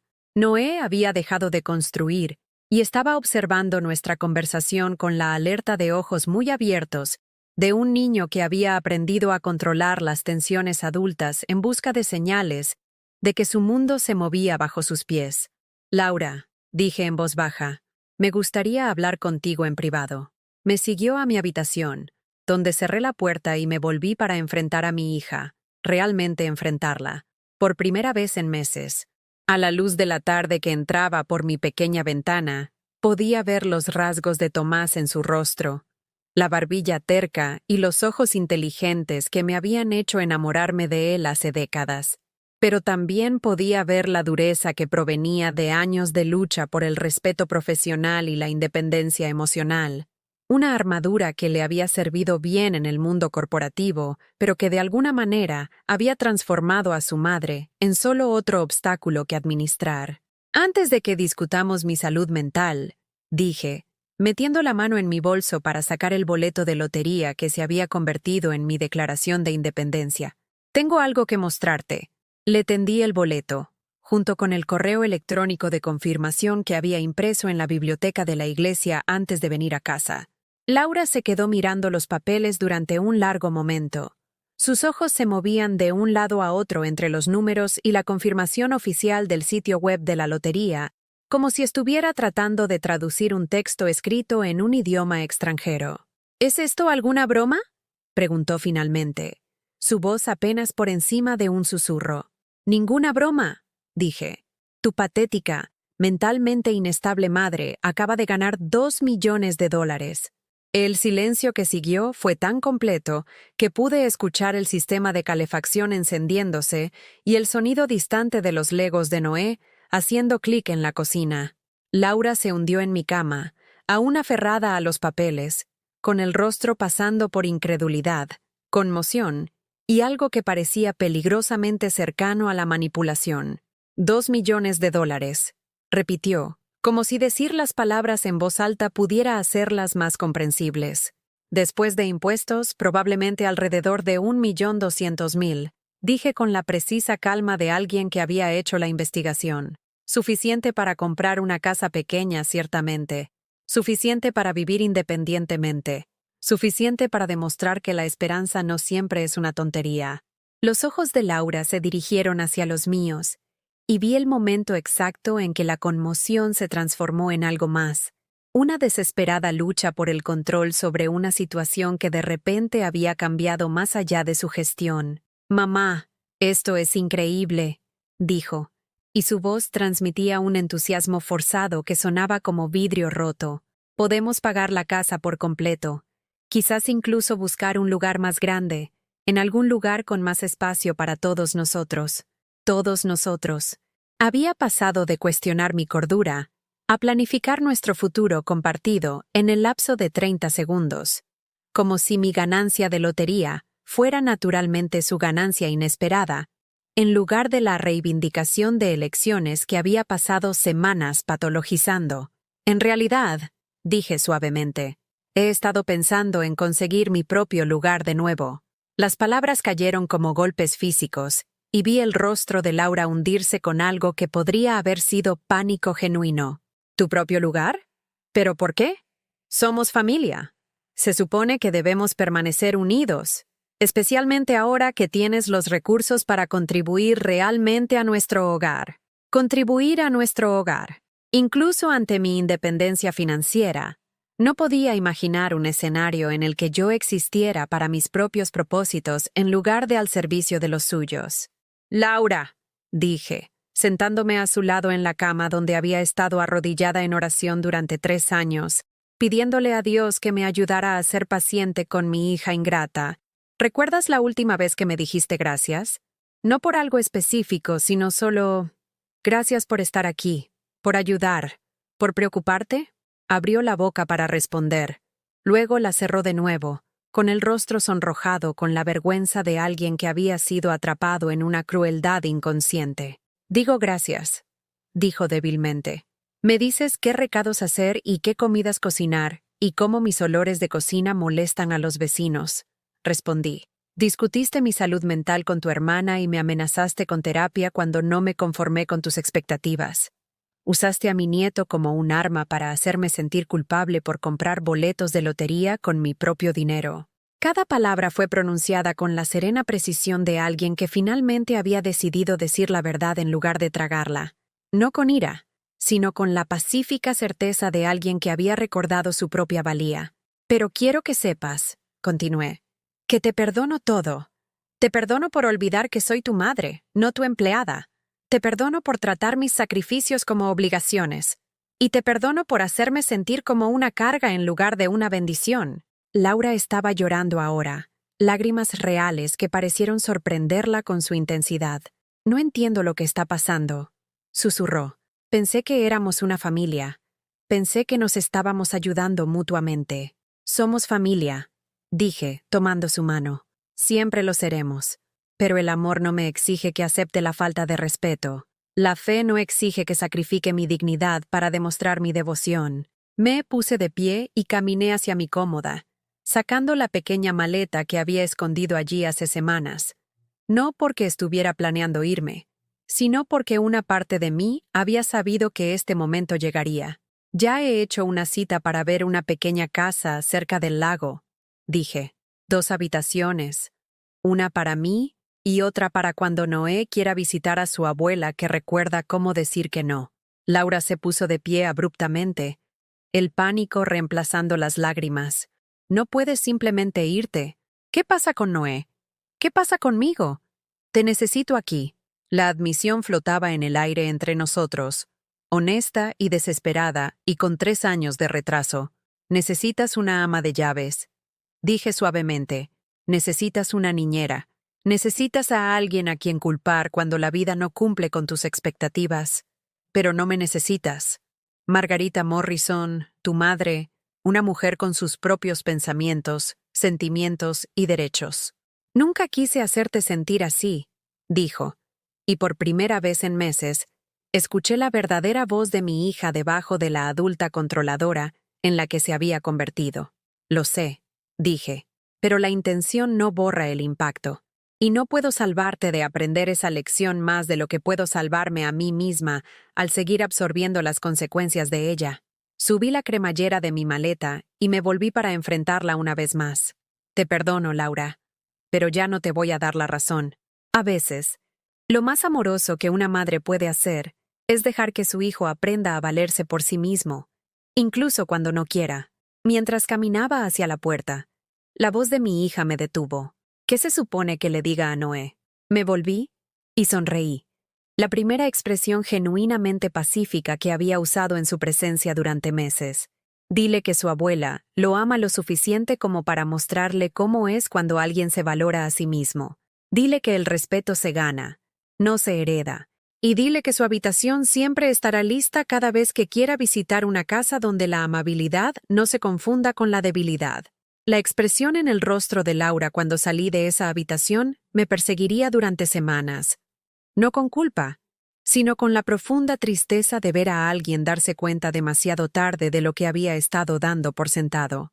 Pero mientras caminaba escaleras abajo para despedirme de Noé, me sentí más ligera que en años. La mujer que había pasado 3 años disculpándose por ocupar espacio se había ido, reemplazada por alguien que recordaba que incluso Jesús había volcado mesas cuando las palabras amables resultaron insuficientes.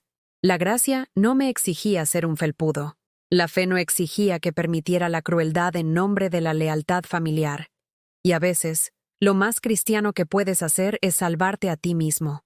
3 semanas después, estaba de pie en el porche de mi nueva casa, viendo el amanecer pintar el lago en tonos de oro y ámbar que me recordaban las vidrieras de la Catedral de Santa María, donde Tomás y yo nos habíamos casado hace 45 años. La casa era más pequeña que la que había vendido para salvar la hipoteca de Laura, pero era mía. Cada tabla crujiente, cada ventana que atrapaba la luz de la mañana, cada habitación que existía para mi comodidad en lugar de la conveniencia de otra persona. El agente de bienes raíces la había llamado cabaña acogedora, que había aprendido que era un código para demasiado pequeña para la mayoría de las familias. Pero para una mujer de 73 años que había olvidado lo que se sentía al importar, era perfecta. 2 habitaciones, como había prometido, una para mí y una para Noé, cuando decidiera que estaba listo para visitar a su abuela que había aprendido a decir que no. Una cocina donde podía cocinar lo que quería sin preocuparme por ofender a nadie con el olor a ajo y cebolla.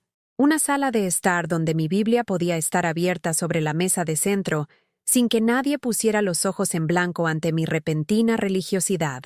Mi primer acto en la nueva casa fue colgar la fotografía de Tomás sobre la chimenea, no escondida como un secreto vergonzoso, sino exhibida con el orgullo de una mujer que había sido verdaderamente amada, y quería recordar cómo se sentía eso. Junto a ella, había colocado la pequeña cruz de madera que Noé había hecho para mí en la escuela dominical hace 3 años, en aquella época en que Laura todavía le permitía asistir a la iglesia con su abuela. El segundo acto fue llamar al padre Miguel y preguntar sobre las oportunidades de voluntariado en San Antonio. «Señora Morrison», dijo, y pude escuchar la sonrisa en su voz. «Hemos estado orando por alguien exactamente como usted». Ahora, todos los martes y jueves, ayudaba a servir el almuerzo en el comedor de beneficencia de la iglesia, sirviendo comida en tazones sostenidos por manos que temblaban por la edad, la adicción o la desesperación. Estas personas entendían lo que significaba ser descartados por un mundo que medía el valor en productividad y conveniencia. Decían «gracias», como si lo sintieran. Me miraban a los ojos cuando les hablaba. Trataban mis pequeños actos de servicio como regalos en lugar de obligaciones. «Señora Morrison», dijo Elena, una mujer de mi edad que había estado viviendo en su auto desde que su hijo se mudó a Florida y dejó de devolverle las llamadas.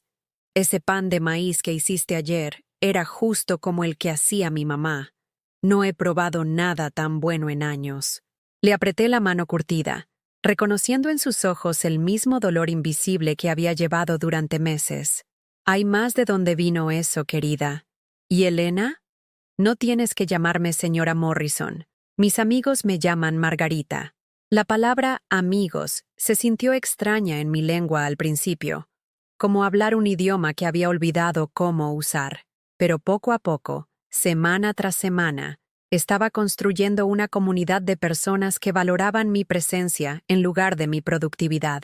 Personas que entendían que la dignidad no era algo que se ganaba a través de la utilidad, sino algo que se llevaba simplemente por ser humano. Los domingos, asistía a la misa de las 10 a.m. en San Antonio, sentada en la tercera banca a la izquierda donde la luz de la mañana entraba a raudales a través de las ventanas que representaban el sermón de la montaña. Después del servicio, un pequeño grupo nos reuníamos para tomar café y conversar en el salón parroquial. Marta, cuyo esposo había fallecido hace 5 años. Francisco, un maestro jubilado que pasaba sus días leyendo a los niños en la biblioteca. Sara, una enfermera que trabajaba turnos nocturnos en el hospital y encontraba consuelo en las oraciones matutinas. ¿Sabes lo que me encanta de este grupo?, dijo Marta un domingo, revolviendo la crema en su café mientras la luz del otoño bailaba a través de las ventanas. Todos somos lo suficientemente mayores como para haber dejado de pretender que la vida se supone que es fácil, pero lo suficientemente jóvenes de espíritu como para creer que aún puede ser significativa. Lo suficientemente jóvenes de espíritu. Había olvidado que podía ser descrita de esa manera. Olvidado que la edad era algo que le pasaba a tu cuerpo, no necesariamente a tu capacidad de alegría, crecimiento o sorpresa. El dinero de la lotería permanecía en su mayoría intacto en una cuenta de ahorros que generaba intereses modestos y me daba el profundo lujo de no preocuparme por cada dólar gastado. Había comprado la casa directamente, la había amueblado de forma sencilla pero cómoda, y había reservado lo suficiente para la educación universitaria de Noé, dinero que estaría disponible cuando cumpliera 18 años, independientemente de la opinión de su madre sobre el estado mental de su abuela. Pero la verdadera riqueza no estaba en la cuenta bancaria. Estaba en el silencio de las mañanas cuando podía rezar sin preguntarme si alguien estaba escuchando para juzgar la longitud o el fervor de mis devociones. Estaba en la libertad de cocinar comidas que me agradaban a mí en lugar del paladar de otra persona. Estaba en el simple placer de leer mi Biblia en la sala de estar sin esconderla como contrabando. Una tarde de jueves, mientras preparaba verduras para la comida del comedor de beneficencia del día siguiente, sonó mi teléfono. El identificador de llamadas mostraba el número de Noé, y mi corazón se apretó con la familiar mezcla de amor y preocupación que acompañaba cualquier contacto con mi nieto. ¿Abuela? Su voz era pequeña, cautelosa, como si estuviera probando la seguridad del hielo delgado. Hola, cariño. ¿Cómo estás? Estoy bien. Mamá dijo que podía llamarte si quería.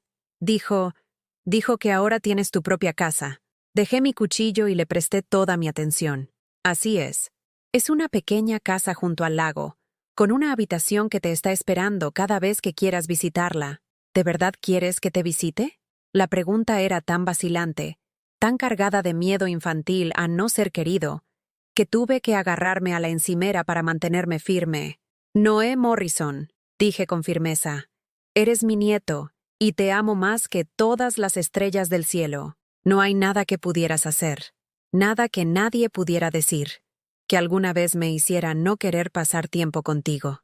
Lo escuché tomar una respiración temblorosa. Mamá ha estado muy triste desde que te fuiste. A veces llora cuando cree que no estoy mirando. Y ha estado tratando de cocinar la cena, pero no es muy buena en eso. La imagen de Laura luchando con las tareas domésticas básicas que había dado por sentado durante 3 años debería haberme dado satisfacción, pero en cambio sentí el dolor familiar de una madre que ve a su hijo sufrir, incluso cuando ese sufrimiento era la consecuencia natural de sus propias decisiones. Aprender a cuidarse a sí misma es difícil, dije con cuidado, pero tu madre es fuerte e inteligente. Lo resolverá. ¿Podrías tal vez volver?, preguntó, y la esperanza en su voz casi me rompió el corazón. ¿Solo para cenar a veces? Echo de menos tu estofado. Y echo de menos cómo haces que todo se sienta seguro. Cerré los ojos y oré por sabiduría, por las palabras correctas para explicarle a un niño de 11 años por qué el amor a veces requiere distancia, por qué permitir el egoísmo de alguien no es lo mismo que ayudarlo a crecer. Noé, ¿recuerdas cuando estabas aprendiendo a andar en bicicleta y tuve que soltar el asiento aunque tenías miedo? Sí. Lo solté porque aferrarme para siempre no te habría ayudado a aprender a mantener el equilibrio por tu cuenta. A veces, Las personas que amamos necesitan experimentar un poco de bamboleo antes de poder encontrar su estabilidad. Se quedó callado por un largo momento. ¿Mamá está bamboleando? Un poco. Pero ella es fuerte e inteligente y aprender a bambolear es como nos hacemos más fuertes. ¿Puedo ir a visitarte este fin de semana?, preguntó de repente. Quiero ver tu nueva casa. Y quiero saber sobre el comedor de beneficencia. Mamá dijo que ahora estás alimentando a personas sin hogar. Estoy alimentando a personas que necesitan comida, corregí suavemente. Y sí, cariño, absolutamente puedes venir a visitar este fin de semana. Haré tus panqueques con chispas de chocolate favoritos para el desayuno. La alegría en su voz cuando se despidió fue como sol después de meses de lluvia. El viernes por la noche, el auto de Laura entró en mi entrada por primera vez desde que me mudé. Observé desde la ventana de mi cocina cómo ayudaba a Noé con su bolsa de viaje, sus movimientos cuidadosos y deliberados, como alguien que camina por un campo minado de posibles explosiones emocionales. Cuando llegaron a la puerta principal, la abrí antes de que pudieran tocar, y la vista del rostro de mi nieto, brillante de emoción y curiosidad, me recordó por qué la gracia a veces requiere coraje en lugar de cumplimiento. «Guau, abuela, tu casa es perfecta», dijo Noé, girando en mi pequeña sala de estar como si estuviera catalogando cada detalle para la memoria futura. Huele a canela y se siente como abrazos. Laura estaba en la puerta, observando el espacio que había creado para mí, los muebles cómodos, las plantas que prosperaban en las ventanas soleadas, las fotografías de familia exhibidas con amor en lugar de obligación. Sus ojos se detuvieron en el retrato de Tomás y en el pequeño rincón de oración que había creado cerca de la ventana, completo con mi Biblia, mi rosario y una pequeña estatua de San José que había pertenecido a mi madre. «Es muy... tú», dijo finalmente, y había algo en su voz que podría haber sido nostalgia. «Gracias», dije simplemente. «¿Quieres un poco de café antes de que te vayas?». Negó con la cabeza, pero no se movió hacia la puerta. «Mamá, yo quería disculparme por cómo te traté, por no ver», se interrumpió, mirando a mi alrededor mi pacífico espacio con ojos que parecían estar calculando lo que había perdido en lugar de celebrar lo que había ganado. «No necesitas disculparte», dije suavemente. «Necesitas aprender. Y aprender es mejor cuando las personas experimentan las consecuencias naturales de sus elecciones». «Lo estoy intentando», dijo, y por primera vez en años, sonó como la joven que una vez me llamó su mejor amiga. «Es más difícil de lo que pensé que sería. Todo lo que hiciste, nunca me di cuenta de cuánto trabajo era. Eso es porque no estabas prestando atención», dije sin malicia. «Pero la atención es una habilidad que se puede desarrollar, como cualquier otra». Abrazó a Noé para despedirse y se fue, dejándome sola con mi nieto por primera vez en meses. Pasamos la tarde armando un rompecabezas en la mesa de mi cocina, mientras el estofado se cocinaba a fuego lento, llenando la casa con el tipo de comodidad doméstica que había olvidado que era capaz de crear. «Abuela», dijo Noé mientras encajábamos las piezas de una escena de Faro, «¿eres más feliz ahora?». La pregunta era tan directa, tan inocente en su suposición de que las emociones adultas podían medirse y entenderse, que tuve que hacer una pausa antes de responder. «Sí, cariño, soy mucho más feliz». «¿Por qué ganaste la lotería?». «Porque recordé que soy valiosa incluso cuando las personas se olvidan de apreciarme». «Porque aprendí que Dios me ve incluso cuando me siento invisible». «Porque descubrí que amar a alguien no significa dejar que te traten mal», asintió con la seriedad de alguien que estaba archivando información importante para futuras referencias. «Quiero ser como tú cuando sea mayor», dijo. «Lo suficientemente valiente como para elegir la felicidad incluso cuando da miedo». Esa noche, después de que Noé se quedó dormido en su habitación, la habitación que había decorado con sus libros favoritos y una luz nocturna que proyectaba estrellas en el techo, me senté en mi porche con una taza de té y observé cómo la luna se reflejaba en el lago como una oración plateada. Por primera vez en años, me sentí completa. No porque alguien me necesitara, sino porque finalmente había recordado cómo necesitarme a mí misma. No porque fuera útil para los demás, sino porque era valiosa para Dios. «Gracias, Jesús», susurré en el aire de la noche, por mostrarme que a veces el mayor milagro no es obtener lo que queremos, sino descubrir que somos lo suficientemente fuertes para elegir lo que merecemos. La victoria de la lotería me había dado independencia financiera, pero la fe me había dado algo mucho más precioso, el conocimiento de que era amada por el Creador del universo, y que ese amor era suficiente para sostenerme, independientemente de si alguien más se daba cuenta o no. 6 meses después de mudarme a mi cabaña junto al lago, recibí una visita inesperada en una fresca mañana de febrero, cuando el sol de invierno convirtió el agua congelada en un campo de diamantes. Estaba sentada en mi cocina, leyendo la devoción matutina de Jesús llama, mientras mi café se enfriaba, cuando escuché el portazo de un auto en mi entrada. A través de la ventana, vi a Laura salir de su vehículo, moviéndose con la cuidadosa deliberación de alguien que había ensayado este momento muchas veces en su mente. Llevaba un sobre de Manila y tenía la expresión de alguien que se preparaba para tener una conversación difícil que ya no podía evitar. Abrí la puerta antes de que pudiera tocar, y lo que vi en su rostro me sorprendió. La ira defensiva a la que me había acostumbrado había sido reemplazada por algo que no había visto en años. Genuina humildad mezclada con algo que parecía sospechosamente esperanza. «Hola, mamá», dijo, y su voz no tenía la casualidad forzada que había caracterizado nuestras interacciones durante tanto tiempo. «¿Podemos hablar?» La invité a entrar y preparé café fresco, dándonos a ambas tiempo para instalarnos en la extraña nueva dinámica de dos adultas que estaban aprendiendo a relacionarse como iguales en lugar de víctima y verdugo. Se sentó a la mesa de mi cocina, la misma mesa donde Noé y yo habíamos construido rompecabezas y compartido panqueques con chispas de chocolate, y estudió el espacio que había creado con la maravilla de alguien que veía a su madre como una persona completa por primera vez. «Tu casa se siente como paz», dijo finalmente. Nunca me di cuenta de lo tensa que era nuestra antigua situación hasta que entré aquí y me sentí tranquila. Serví café en tazas a juego, un pequeño lujo que había olvidado apreciar durante los años en que todo en mi vida era prestado o temporal. «¿Qué te trae por aquí hoy, cariño?» Abrió el sobre de Manila y sacó una pila de papeles que parecían oficiales e importantes. «Quería mostrarte algo.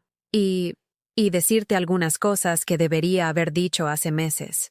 Los papeles, descubrí, eran documentos de inscripción para un programa de terapia familiar en el hospital donde trabajaba.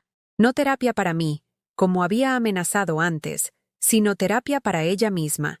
Sesiones centradas en reconocer patrones de abandono emocional y aprender a reconstruir relaciones dañadas por dar por sentado a sus seres queridos. «He estado yendo durante 8 semanas», dijo, con los dedos trazando el borde de los papeles. «La terapeuta me pidió que escribiera una carta a la persona más importante que había herido a través de mi comportamiento. ¿Me dejarías leerla?» Asentí, sentándome en mi silla con la paciencia que había aprendido durante meses de oraciones matutinas y conversaciones en el comedor de beneficencia con personas que entendían lo que significaba esperar la gracia. Laura desplegó una carta escrita a mano, con una letra temblorosa con emoción que rara vez la había visto mostrar. Respiró hondo y comenzó a leer. «Querida mamá», comenzó, y su voz se quebró inmediatamente. «Escribo esta carta porque mi terapeuta dice que necesito enfrentar la verdad sobre cómo te traté, y necesito decirlo en voz alta a la persona que más lastimé. Durante 3 años te convertí en mi empleada en lugar de tratarte como a mi madre. Di por sentado tus sacrificios e hice que te sintieras culpable por tener necesidades o deseos propios. Critiqué tu fe, patologicé tu esperanza, e hice que te sintieras como una carga cuando en realidad eras la bendición que mantenía a nuestra familia unida. Me dije a mí misma que te estaba ayudando al darte un propósito, pero la verdad es que te estaba usando porque era conveniente. Me convencí de que me debías tu servicio porque te estaba proporcionando un refugio, pero yo era la que te debía todo. Gratitud, respeto, amor y reconocimiento para la mujer que sacrificó toda su jubilación para salvar mi casa y criar a mi hijo cuando su padre nos abandonó. Llamé patológicos a tus boletos de lotería, pero no se trataba de jugar. Se trataba de aferrarte a la esperanza cuando yo estaba destruyendo sistemáticamente tus razones para esperar. Se trataba de honrar la memoria de papá cuando yo estaba demasiado ocupada para recordar que aún estabas sufriendo por el amor de tu vida. Se trataba de creer en la posibilidad cuando te estaba haciendo sentir imposible.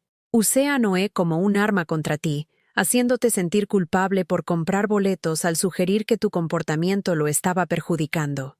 Pero la verdad es que Noé estaba aprendiendo más sobre el amor y el sacrificio al verte a ti, que al verme a mí, gestionarte como un problema a resolver. Lo siento, mamá. No porque hayas ganado la lotería y me hayas demostrado que estaba equivocada en todo, sino porque olvidé que eres un ser humano que merece ser tratado con dignidad. Lo siento porque tomé a la mujer que me enseñó a ser fuerte y traté de hacerla sentir débil. Lo siento porque tenía una madre que me amaba incondicionalmente y respondí poniendo condiciones a mi amor por ella. No espero que me perdones. No espero que regreses y me facilites la vida. Solo quería que supieras que finalmente veo lo que hice, y estoy trabajando todos los días para convertirme en la hija que merecías tener siempre. Para cuando terminó de leer, ambas estábamos llorando. No las amargas lágrimas de resentimiento acumulado, sino las lágrimas purificadoras de la verdad finalmente pronunciada y recibida. «Oh, Laura», dije, extendiendo la mano a través de la mesa para tomar la suya. «Te perdoné hace meses. La pregunta nunca fue si podía perdonarte. Fue si podías aprender a perdonarte a ti misma y hacer las cosas mejor». Apretó mis dedos como un salvavidas. «Quiero hacerlo mejor. Quiero que Noé crezca sabiendo cómo apreciar a las personas que lo aman en lugar de darlas por sentado. Quiero volver a ser alguien de quien puedas estar orgullosa. Siempre estuve orgullosa de ti», dije suavemente. «Incluso cuando me dolían tus decisiones, estaba orgullosa de tu fuerza, inteligencia y determinación. Solo quería que usaras esos dones para construir a las personas en lugar de derribarlas». Hablamos durante 2 horas, compartiendo café y honestidad en igual medida. Laura me contó sobre las clases de crianza a las que se había inscrito, los esfuerzos que estaba haciendo para crear tradiciones familiares que honraran a las personas que se habían sacrificado por su bienestar. Describió las mejores notas y la estabilidad emocional de Noé, cómo había comenzado a hablar de su abuela con orgullo en lugar de preocupación. «Quiere ser voluntario en el comedor de beneficencia contigo cuando sea lo suficientemente mayor», dijo con una sonrisa que me recordó a la joven que una vez creyó que podía cambiar el mundo. «Dice que quiere aprender a hacer que las personas se sientan vistas de la manera en que tú lo haces sentir a él». Cuando se preparó para partir, Laura hizo una pausa en mi puerta y miró hacia atrás a la vida que había construido para mí, las plantas que prosperaban en las ventanas soleadas, la Biblia abierta en la mesa de centro, las fotografías exhibidas con amor en lugar de obligación. «Siempre pensé que tenía éxito porque era independiente», dijo. «Pero tú tienes éxito porque eres libre. Hay una diferencia que nunca entendí antes». Después de que se fue, me senté en mi columpio del porche, el que había comprado para reemplazar al que Tomás había construido en nuestro antiguo patio trasero, y reflexioné sobre el viaje que me había llevado de víctima invisible a victoriosa visible.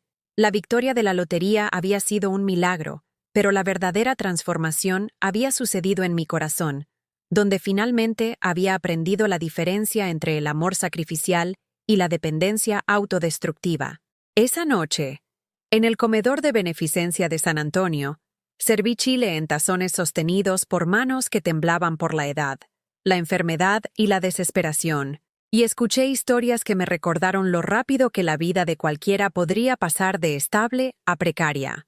Pero también fui testigo de algo hermoso en ese sótano de la iglesia. Personas que lo habían perdido todo, excepto su humanidad, tratándose con el tipo de respeto y gratitud que mi propia familia había olvidado ofrecer. «Señora Margarita», dijo Jaime, un veterano cuyo cheque de discapacidad no alcanzaba para cubrir el alquiler y la comida. «Ese pan de maíz que hizo ayer me recordó las cenas dominicales en casa de mi abuela. Me hizo sentir como si todavía fuera el precioso nieto de alguien, ¿sabes?». Le apreté el hombro y sonreí. «Eres el hijo precioso de alguien, Jaime. El hijo de Dios. Y eso te hace precioso de verdad». De camino a casa, me detuve en la tienda de la esquina de Don Murphy. donde Don Murphy me saludó con la familiar calidez de alguien que había sido testigo de mis momentos más bajos y de mi mayor triunfo. Buenas noches, señora Morrison. ¿Cómo van las cosas en la casa del lago? Bendecida más allá de toda medida, dije. Y lo dije completamente en serio. Don Murphy, ¿puedo preguntarle algo? ¿Alguna vez pensó que realmente ganaría? Se rió entre dientes, con los ojos brillando con una dulce picardía. Señora Morrison, he estado vendiendo boletos de lotería durante 23 años. He visto a personas ganar dinero y perder sus almas, y he visto a personas perder dinero pero encontrar su propósito. Usted es la primera persona que he conocido que ganó la lotería y descubrió que valía más que el premio. Sus palabras me siguieron a casa, donde me senté en mi sillón de lectura con mi Biblia abierta en Romanos 8:28. Y sabemos que a los que aman a Dios, todas las cosas les ayudan a bien, esto es, a los que conforme a su propósito son llamados. Todas las cosas, incluso el dolor de ser dado por sentado, incluso la humillación de ser patologizada por aferrarse a la esperanza, incluso la soledad de amar a personas que se olvidaron de amar a cambio. Dios había obrado todas las cosas para bien, no solo la victoria de la lotería, sino la fortaleza espiritual que había desarrollado mientras aprendía a valorarme tanto como valoraba a los demás. Noé llamó más tarde esa noche, lleno de emoción por un proyecto escolar sobre el servicio comunitario y ansioso por escuchar historias sobre los voluntarios del comedor de beneficencia que se habían convertido en mis amigos más queridos. «Abuela», dijo mientras nuestra conversación llegaba a su fin, «le conté a mi maestra sobre cómo ganaste la lotería, y ella dijo que eso era increíble, pero le dije que lo realmente increíble fue cómo aprendiste a ser feliz incluso antes de ganar». De la boca de los niños. Mi nieto de 11 años había comprendido lo que a mí me había llevado 73 años comprender. La felicidad no es algo que te sucede cuando tus circunstancias mejoran. Es algo que eliges cuando finalmente reconoces tu propio valor. Mientras me preparaba para acostarme esa noche, me arrodillé junto a mi cama como lo había hecho cada noche durante décadas. Pero mi oración fue diferente a las súplicas desesperadas que había susurrado durante mis meses más oscuros con Laura. «Gracias, Jesús», dije en voz alta, «por amarme lo suficiente como para dejarme caer para que pudiera aprender a reconstruirme a mí misma. Gracias por mostrarme que la esperanza no es patológica, es profética. Gracias por demostrar que a veces el mayor milagro no es obtener lo que queremos, sino descubrir que somos lo suficientemente fuertes como para exigir lo que merecemos». Me metí en la cama entre sábanas que olían al suavizante de lavanda que prefería, en una habitación que existía únicamente para mi comodidad, en una casa que reflejaba mis elecciones en lugar de las expectativas de otra persona. Por primera vez en 3 años, me dormí sin preocuparme por si había dicho lo correcto, hecho lo suficiente, o de alguna manera, no había logrado ganarme el derecho a existir. La lotería me había dado dinero, pero la fe me había dado algo mucho más valioso, el conocimiento inquebrantable de que era amada por el Creador del universo, y que ese amor era suficiente para sostenerme, independientemente de si alguien más recordaba notarlo o no. A veces, Dios responde a las oraciones que susurramos entre lágrimas, pero a veces, si somos muy bendecidos, Él responde a las oraciones que dejamos de susurrar hace mucho tiempo, aquellas en las que habíamos dejado de creer que Él podía escuchar. ¿Y eso? Ese es el milagro que transforma vidas de adentro hacia afuera, un acto de respeto propio a la vez. Ahora permítanme preguntarles algo, querido amigo que ha escuchado mi historia. ¿Alguna vez se han sentido invisibles en su propia familia? ¿Alguna vez se han sacrificado tanto por las personas que aman que olvidaron que también valían la pena ser amados? ¿Cómo les ayudó su fe a recordar su propio valor cuando otros se olvidaron de verlo? Cuéntenmelo en los comentarios. Me encantaría saber cómo Dios ha hecho milagros en sus vidas, grandes o pequeños. Si esta historia les tocó el corazón, por favor dejen un me gusta y suscríbanse a este canal para que este mensaje pueda llegar a alguien más que necesite recordar que son preciosos a los ojos de Dios. Porque en algún lugar de allí, otra Margarita Morrison está aprendiendo a elegirse a sí misma sin culpa. Y necesitas saber que no estás sola en ese viaje. Que Dios bendiga a todos los que alguna vez se han sentido olvidados, dados por sentados o invisibles. Ustedes son vistos. Ustedes son valorados. Ustedes son amados sin medida. En el nombre de Jesús, amén.